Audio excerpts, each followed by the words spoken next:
Friends அனைவருக்கும் வணக்கம். இங்கே பாருங்கள், மிஷின்லேயே நடவு நட்டுருக்கோம். இங்கே பாருங்கள், வரப்பு ஓரம் பாருங்கள், எவ்வளோ புல்லு இருக்குது பாருங்களேன். ஃபுல்லாக மூடி வந்துருச்சு.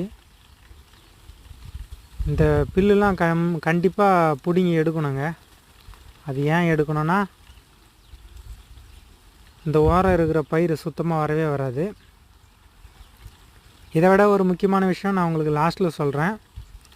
இந்த புல்லு ஃபுல்லாக பிடுங்கி எடுத்துட்டிங்கன்னா இந்த பயிர் நல்லா வரும். இல்லைனா இது மூடிட்டு பயிர் வராது, பூச்சி அடிச்சுட்டு இந்த ஓரம் மட்டும் அப்படியே இருக்கும் பயிர். இங்கே பாருங்கள், ஃபுல்லாக இந்த மாதிரி பிடுங்கி எடுத்துடணும். பிடுங்கி எடுத்துட்டால் வரப்பும் க்ளீன் ஆகிடும், பயிரும் நல்லபடியாக வரும்.